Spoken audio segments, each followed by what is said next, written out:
ఈ ఏడాది ఎవరికి వారే డిఫరెంట్ కాన్సెప్ట్ సెలెక్ట్ చేసుకొని గెటప్ అండ్ బాడీ లాంగ్వేజ్ పరంగా మేకోవర్ చేసుకొని ఆడియన్స్ ను ఆకట్టుకున్నారు. నేను శైలజలో ప్రేమ విఫలమైన కుర్రాడిగా గడ్డం పెంచి కాసేపు, లవర్ బాయ్ గా కాసేపు కనిపించి ఆకట్టుకున్నాడు రామ్.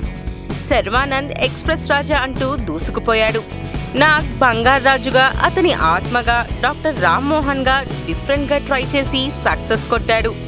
ఊపిరిలో వీల్ చైర్కే పరిమితమై కంటతడి పెట్టించాడు. Tarak different hair style and beard తో వావ్ అనిపించి జనతా గ్యారేజ్ లో రఫ్ లుక్ లో కనిపించాడు. వెంకీ బాబు బంగారంతో స్మార్ట్ గా అలరించాడు. నాని 3 సినిమాల్లోనూ వైవిధ్యమైన క్యారెక్టర్స్ అండ్ గెటప్స్ తో న్యాచురల్ స్టార్ అని ప్రూవ్ చేశాడు.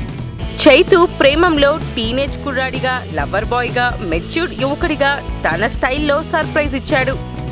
క్షణంలో అడివిశేషు, పెళ్లి చూపుల్లో విజయ్ దేవరకొండ, జో అచ్యుతానందలో Rohit and Shaurya, శ్రీరస్తులో Sirish, Guntur talkies లో సిద్ధు, ఎక్కడికి పోతావులో నిఖిల్ క్యారెక్టర్స్ కి తగ్గట్టు బాగా చేశారు. కమిడియన్ శ్రీనివాస్ రెడ్డి జయమ్ము నిశ్చయమురాలో చక్కగా పర్ఫామ్ చేశాడు. బిచ్చగాడిలో బిలీనియర్ గా బిచ్చగాడిగా విజయ్ ఆంటోనీ, మన్యం పులిగా మోహన్ లాల్ ఆడియన్స్ ని ఆకట్టుకున్నారు. మరిన్ని ఫ్రెష్ ఫిల్మ్ అప్డేట్స్ కోసం మా TFC మీడియా ఛానల్ ని సబ్స్క్రైబ్ చేసుకోండి.